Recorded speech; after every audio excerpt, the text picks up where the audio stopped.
안녕하세요. 책 읽어주는 여자 에셀 강미경입니다. 외교관 출신 문봉주 목사님은 기도는 인생을 움직이는 동력이다 라고 말씀하시는데요.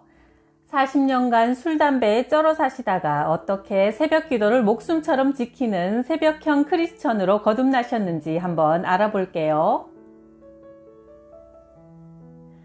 나는 서울대 외교학과를 졸업하고 곧바로 외무고시를 통과했다.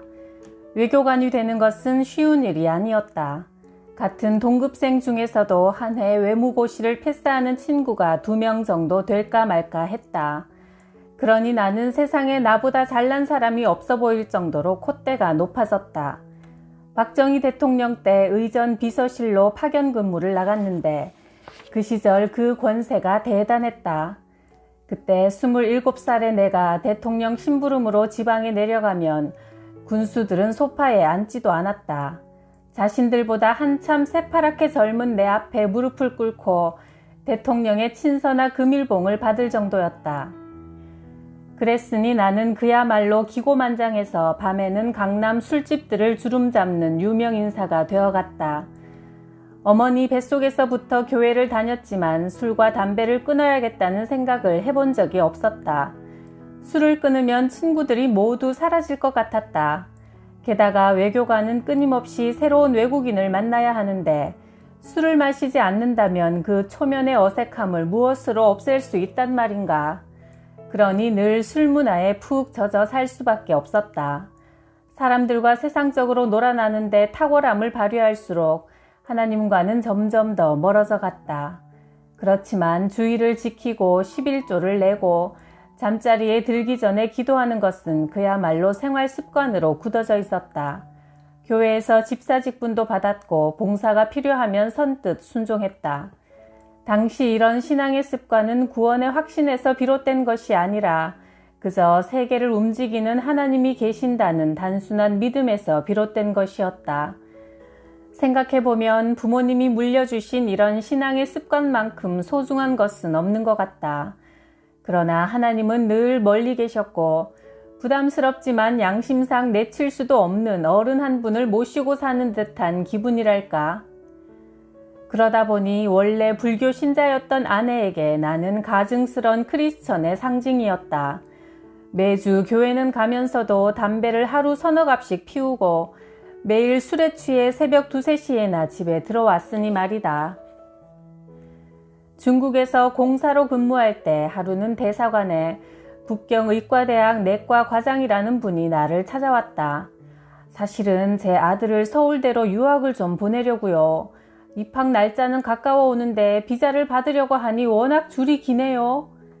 그때가 한창 중국인이 한국행 비자를 얻으려고 하던 무렵이라 대사관 앞에서 몇 날 며칠을 기다려도 비자 받기가 쉽지 않았다.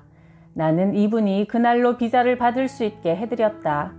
그랬더니 고맙다면서 어디 아픈 곳이 없냐고 물어보았다. 나는 원래 별명이 차돌맹이다. 예전에 그렇게 새벽 늦게까지 술 퍼먹고 돌아다녀도 그 다음날 아침 7시면 출근할 정도로 건강만큼은 다부졌다. 그래서 아픈 데 없으니 신경 쓰지 않으셔도 된다고 하니 그가 일어나면서 이렇게 말했다. 아무리 병이 없어도 소화제도 안 먹는단 말입니까? 그 말에 다시 생각해보니 동글동글한 환 같은 중국 소화제를 먹고 있는 게 기억났다. 소화제를 먹고 있긴 한데요. 가끔 속이 더부룩하고 답답해서요. 환약을 먹으면 속이 좀 시원한 것 같아서. 약 드신 지 얼마나 됐어요? 2달쯤 됐네요. 하지만 어쩌다 한 번씩 먹는 겁니다. 이런 소화제를 먹은 지 2달이나 됐으면 병이 없는 게 아니지요. 내일 무조건 병원으로 오세요. 그러고 보니 새벽기도 다니면서 운전할 때 한 손으론 습관적으로 가슴을 쓸어내리던 기억이 났다. 그런데 소화제 몇 알 먹은 게 무슨 대수란 말인가. 어디가 크게 불편한 것도 아니고 피곤을 모를 만큼 나는 아무렇지도 않은데. 다음 날 병원에 가서 내시경 검사를 했다. 하는 동안 의사들이 계속 검사실로 몰려들었다. 뭐라고들 하는데 내가 알아들은 중국말은 헌중이라는 말이었다. 매우 심각하다는 소린데 내 어디가 심각하다는 말일까? 2주 후 검사 결과 위암 4기, 당장 수술 안 받으면 죽을지도 모른단다. 세상에, 나는 이렇게 아무렇지도 않은데 내 속 어디가 그렇게 망가졌다는 것인지 나는 실감할 수 없었다. 급히 한국에 와서 서울대학교 병원에서 다시 검사했지만 위암 4기였다. 의사는 암덩어리가 위벽을 뚫고 나와 있는 심각한 상태지만 우선 수술하고 항암 치료를 꾸준히 받으면 큰 무리는 없을 거라고 했다. 그때 처음으로 내가 죽을 수도 있다는 생각을 했다. 입원실 창밖에서 뭐가 그리 재밌는지 연신 웃음을 터뜨리는 젊은이들을 보면서 나는 진지하게 창조주를 생각했다. 저 청년의 때의 창조주를 기억했더라면, 그랬다면 40대 중반에 이렇게 허무하게 죽음을 맞지는 않았을 텐데. 나는 너무 오랫동안 창조주를 외면하고 살아왔으니 그렇다. 이 병은 오로지 죄의 대가였다. 하영조 목사님도 병문안을 오셨다. 하 목사님은 내 마음의 중심을 이미 꿰뚫어 보셨던 것 같다. 몸이 아니라 영혼이 갈급하다는 것을. 문집사, 고난은 축복의 시작이야. 힘내. 그러면서 나를 꼭 안아주셨다. 고난은 축복의 시작이라고? 하나님은 나를 쓰러뜨리기 위해서가 아니라 축복해 주시려고 이런 고난을 허락하신 거라는 확신이 내 가슴을 뜨겁게 어루만졌다. 그때 나는 하나님의 사람이 되기 위해 꼭 필요한 영혼의 치료를 하나님께 받는 중이었다. 항암 치료가 본격적으로 시작되면서 하루에도 몇 번씩 지옥을 다녀온 듯한 기분이 들었다. 내 영혼을 담고 있는 40대 중반의 암 환자 몸은 하루 종일 토악질을 멈추지 못했다. 하루에 1시간도 편히 잠을 잘 수 없었다. 10m도 혼자 힘으론 걸을 수 없고 앉거나 눕거나 서 있거나 내 몸은 안식을 가질 수 없었다. 그해 겨울 창밖을 바라보니 웬 거지가 쓰레기통을 뒤져 뭔가를 꺼내 먹고 있었다. 저 옴찔거리는 입술, 저 더러운 것을 불뚝불뚝 타넘기는 그 힘찬 목을대를 나는 탐욕스럽게 한참이나 쳐다보았다. 저렇게 더러운 것을 먹고도 거뜬하게 소화시킬 수 있는 그의 위장이, 그 튼튼한 몸이 얼마나 부러웠는지 모른다. 예전 같으면 거들떠도 보지 않았을 그 사람을 부러워 못 견뎌 하다니. 항암 치료를 받으면서 나란 존재가 정말 아무것도 아니라는 사실을 절실하게 깨달았다. 외교관이라는 탄탄한 직업과 학력과 가정, 원래 내 것이 아니었던 모든 것들, 그러니까 이 생명마저도 원래의 주인에게 모두 되돌려 주어야 할 때 내게는 정말 하나님을 찾는 영혼의 소리밖에는 남아있지 않았다. 하루는 아내가 태반을 구해왔다. 말기 암 환자도 태반을 먹고 살아났다는 것이다. 그렇지만 나는 그것만큼은 피하고 싶었다. 태반이란 결국 인육이 아닌가. 아, 하나님이 나를 이렇게까지 낮추시는구나. 나는 정말 고개를 저었다. 그러나 보기만 해도 비릿한 그것을, 태반은 그냥 삼켜서 먹는 것이라며 손으로 움켜잡고 조각조각 내어 내 앞에 밀어놓는 아내의 손길을 차마 밀칠 수 없었다. 태반이 몸속으로 들어갈 때 이것이야말로 음부를 지나는 고통이구나 생각했다.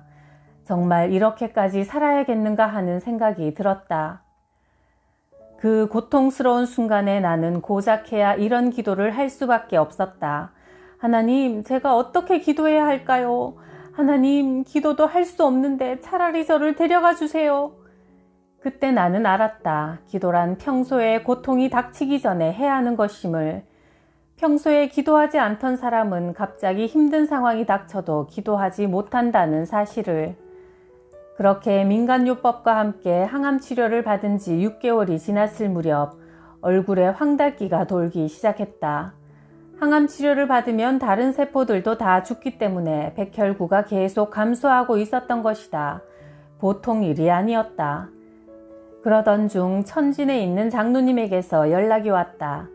서울에서 신유은사를 받은 권사님 한 분이 북경에 오셨는데 한번 치료를 받아보라고 했다. 신유은사자 권사님이 내게 먼저 꺼내신 말씀은 항암 치료부터 끊으라는 거였다. 항암 치료와 안수기도를 같이 받으면 하나님이 고쳐주셨다는 사실을 사람들이 믿지 않기 때문에 병원 치료를 이제 끊는 것이 좋겠다는 거였다. 참 난감했지만 나는 하나님의 손으로 치료받기로 결단했다. 어차피 항암 치료를 계속 받는 것도 위험한 상황 아닌가. 나는 하나님의 도우심을 전적으로 믿기로 했다.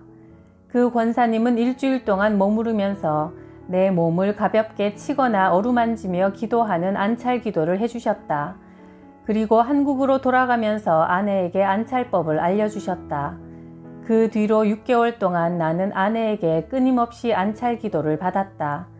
그런데 참 놀라운 일이 일어났다. 그 다음부터 점점 몸이 회복되는 것이다.